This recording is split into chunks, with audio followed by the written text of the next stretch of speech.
Tim Dunbabin, aka Tiggles. Well, I'll have to start by blaming my older brother. And I listened to the music of the 70s, and that ranged from, you know, Led Zeppelin to Pink Floyd and Genesis and things like that, and American bands like the Eagles and the like. And one day my brother, who had just moved to live in West Bletchley, I do believe, said, listen to this. And he played me an album by the Ramones, the first Ramones album, and I think everything probably started to change right then. That made a huge difference, and then I started listening to the punk singles that were coming out at the time. We had the Clash had singles out. There were quite only a few singles really in 76, early 77. But that was the format really, and the Ramones had an album, Patti Smith had an album. Suddenly there was a whole different brand of music that had a totally different outlook to what I'd been listening to before, and those old records got sold quite quickly. And probably exchanged for cider, I think. It was certainly time to get rid of your flares. I suppose, I was looking for, to look different because of it, I think. What had a major influence on me was that I'd always wanted to go to the USA. And as it happened, here's a story. The Ramones were going to play Aylesbury, and I'd worked at Vauxhall Motors. I'd bought myself a new motorbike, brand new motorbike, first time, Harley Davidson, and the Ramones said they were going to play at Friars. I went up to Wolverton to get my tickets there was a little shop in the square in Wolverton, and I got my Ramones tickets, and as I came back down New Bradwell, I crashed my motorbike. That got written off and eventually gave me the money. When the money arrived through from that, I booked my tickets to the States, and I went off to New York. Nobody that I knew had ever been to America, and everybody said, what, you're going to New York? You'll be dead on the streets within a day. We're talking early 1978, so punk was quite well established. It was being featured in the newspapers. It was really, they had lots of pictures of people and things like that, so it was getting quite accepted in the UK. I went to New York, but in New York there was nothing of the sort, because most Americans didn't know anything about punk, and it was a very tight and closed little scene in New York. And I used to work at the CBGB'S and see all these bands. So it was great, and that probably had a big influence on me. And I came back after a year, and I had two things that I wanted to do, and it was going to be either one or the other. It was either form a band or start a rock and roll club, and that was where I was coming when I arrived back in Milton Keynes after my time in the States. I was going to do one of the two things. I suppose I sort of looked at both, but there really weren't. I didn't have any experience of running a club. I didn't see any easy places where I could. So I got my band together instead. Places did appear to play at, so we got a band together. Once I got back, I was living in Stantonbury at the time, and so I went back to my old school just to see some people. Got talking to a few people that I knew already, one of whom was Patrick Milne, who used to live I used to live in Lakes Lane and he lived opposite, so I knew him a bit. And there was Dave Bancroft and Jamie Archibald, also in the sixth form. We often used to end up round my mum and dad's house drinking coffee, and we were talking about music. My mum had an acoustic guitar. Patrick said, "I can play guitar." And I handed him the guitar, and we started there and then. The band was called Fictitious. The idea behind it was that nobody would know what sort of music it was from the name. If we'd have called ourselves screaming death metal music, then people would know what to expect. And the idea was to give them something that they didn't know what to expect, or it didn't give any clues. Perhaps, in hindsight, maybe we should have gone exactly the other way, and maybe we ought to have given a huge clue and called ourselves something completely different. But it was fictitious, it was my idea, and it stayed. We needed somewhere to practice, and so Patrick's mum was helping with the Newport Pagnell Youth Club, so we managed to get a practice there a couple of times. The kids who were there were interested, so we played at the youth club. We played a couple of places that our manager, our friend Terry, he knew an agricultural college, and we did our first gig there, which was pretty terrible. And I drank about half a bottle of whiskey before going on stage because I was a bit scared and I didn't know what to expect. Insulted the audience, and ended up drunk, bitten, and thrown to a rose bush. Sounds pretty punk to me. We could have stopped there, but we didn't. We continued. Playing at the youth clubs. We also practiced at Stantonbury Youth Club, played there. Quite quickly, we played, I think it was our 5th gig, so that would be about September, October 79, and we played at Newport Pagnell Youth Club with a local band from Northampton called Bowerhouse, which was quite something to see. They were amazing.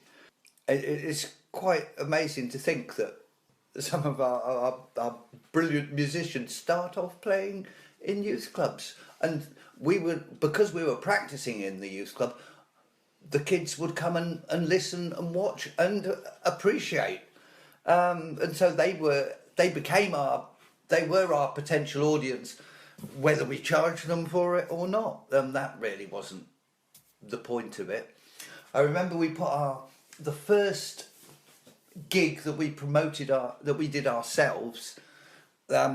We played at the back of the Crawford, and we did put up the posters ourselves. We used to go out at midnight and post at bus stops in Milton Keynes. Bus stops in Milton Keynes were very important because none of our people of our age really had cars or anything like that, so buses was the means of transport. So to put a poster at a bus stop was a very good idea.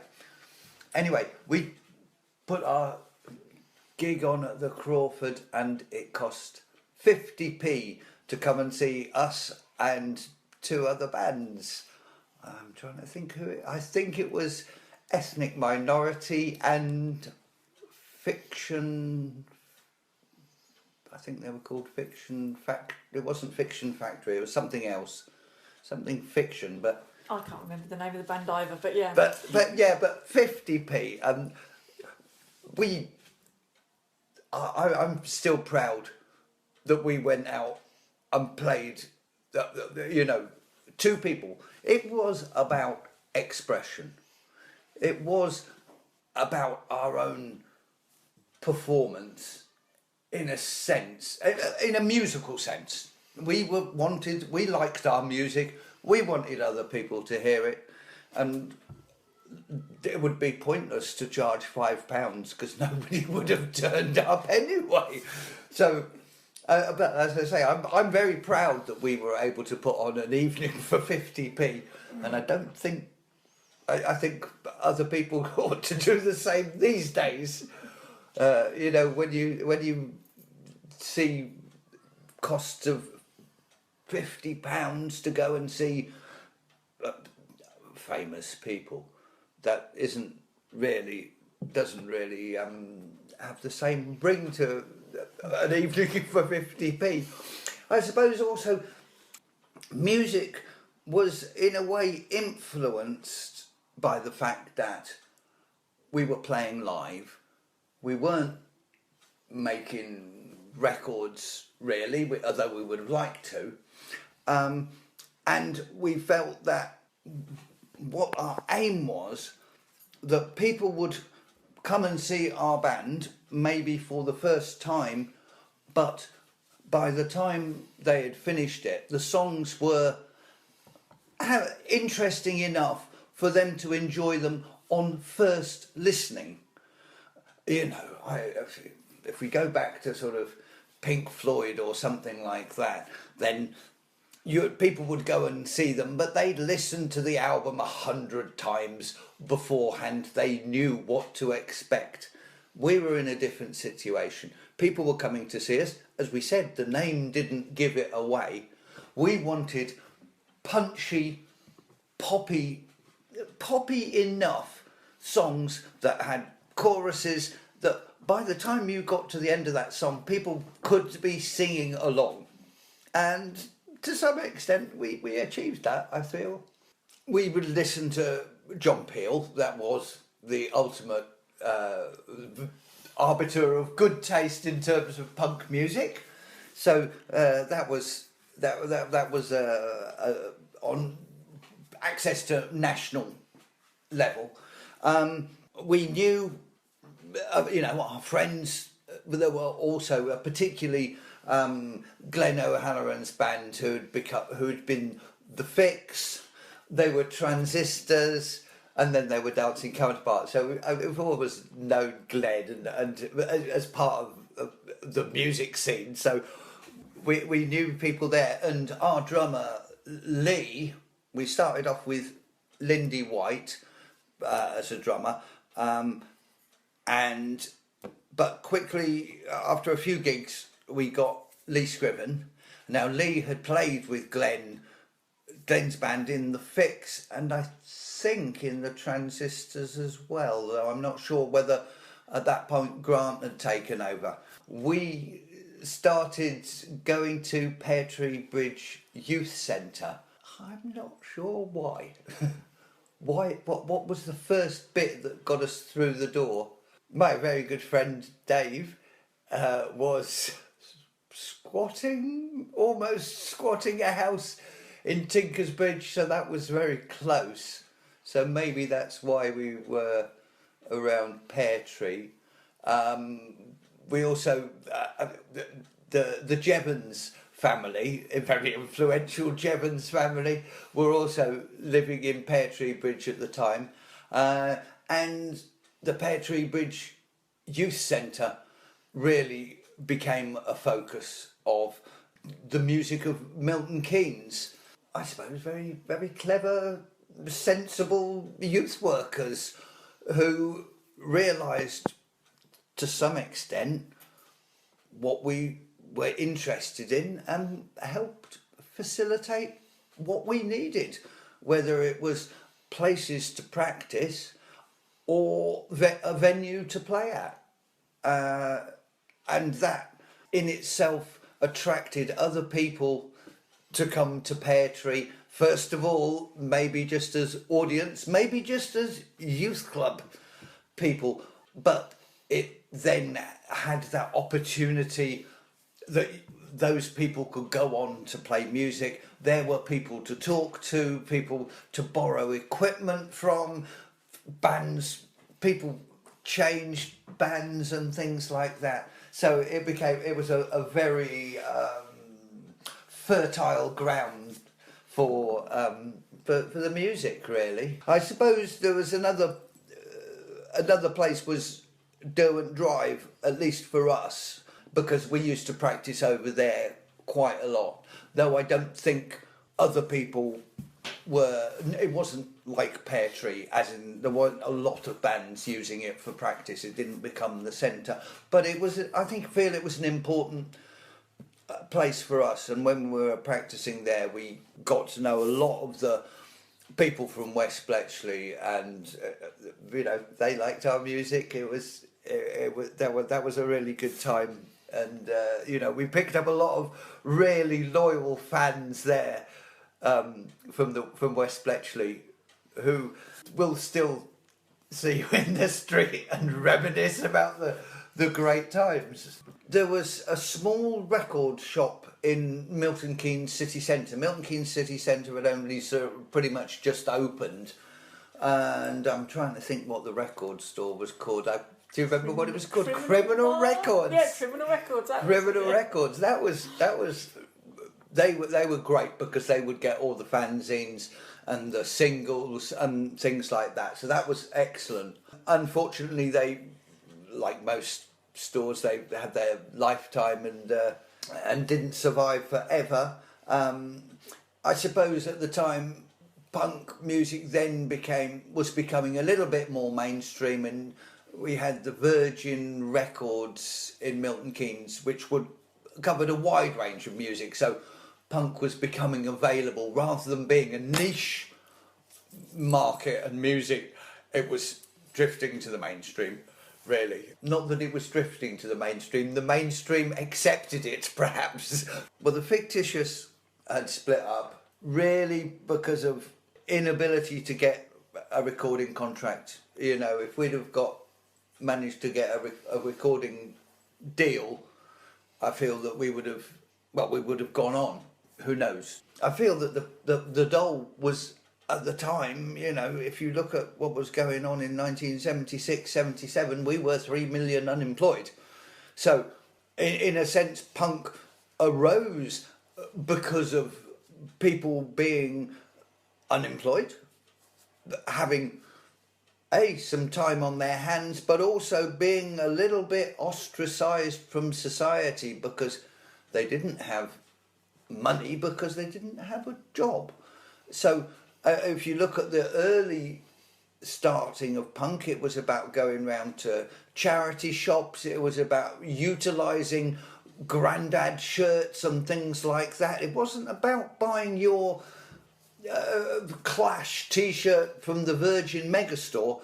It was about adapting and utilising what you could and surviving on very, very little money. And, arguably that's where the creativity came. That you don't throw away that pair of boots, if you don't like them, you just paint them a different colour, If you don't like your t-shirt, well, actually, with a few slashes of a razor or something like that, you can actually make it different. And it got stares from other people because you were doing something that they didn't dare. My parents weren't adverse to us wearing our t-shirts.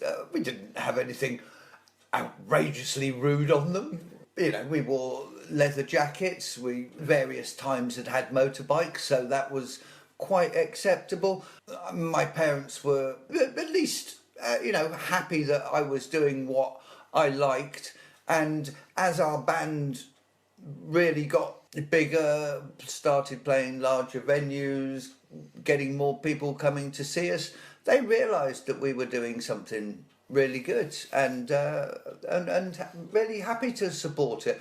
Not out there to influence it, but just to let us do our thing. And that's a great confidence. I didn't have to rebel against my parents. I suppose I ought to add something about the Art Vandals, Right. which were a band quite close to my heart. The Fictitious had folded and people gone their separate ways.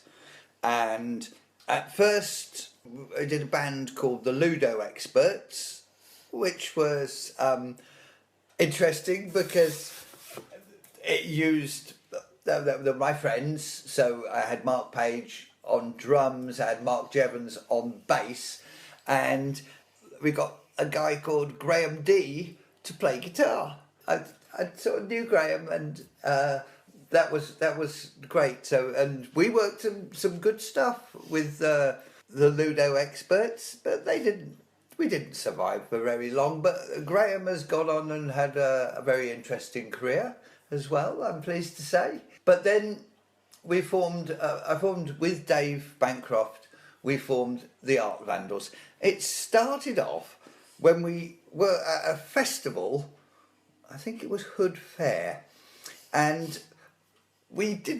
there were some hippies playing guitar and drums and doing all the right things, and we took over the stage. Dave got on the drums, started playing completely out of time, and all the others couldn't manage to keep up with it, which allowed me to come in and take over the vocals. So the Art Vandals at first were drums and vocals, and we had a philosophy was really that music had been done and we were undoing it. And so we were a very minimalist, anti-music band. It grew and developed in the sense that we had more people come to play with us. With the idea was that if you could play a musical instrument, then we certainly weren't going to let you be in our band, or you weren't going to play that instrument. So I used to play guitar because I can't. We had people who played scaffold pole, I seem to remember. We had started involving the kids from Spencer Street, where I was living at the time. So we had them playing things like saucepans, banging saucepans together, with a mix of using tape machines and things like that, all completely anarchic. The concept of the Art Vandals was flexible, so it was able to be created in any situation, really. My friend Steve Hastings, who was from Spencer Street, eventually went and lived in Germany and started the Art Vandals over there on a completely different tack, and they actually could play. I did the Art Vandals in Aberystwyth, and we played Huntsab benefits, and with loads of different people with the same philosophy, and sometimes it went down really well. People really understood what was going on. We were reviewed in the Aberystwyth Magazine under the headline, "Your mama wouldn't like it, but your Dada would," and they thought we were breaking barriers, and I suppose in a sense we were. I remember that we were going through our set, and the stage manager said one more song, and we had about 3 more songs to do. So we decided to play 2 songs at the same time, which I feel is quite inspired, really. So while somebody was singing "Hey, hey, you, get off my cloud," I was singing "I Heard It Through the Grapevine." We were ripping up the rule book as best we could.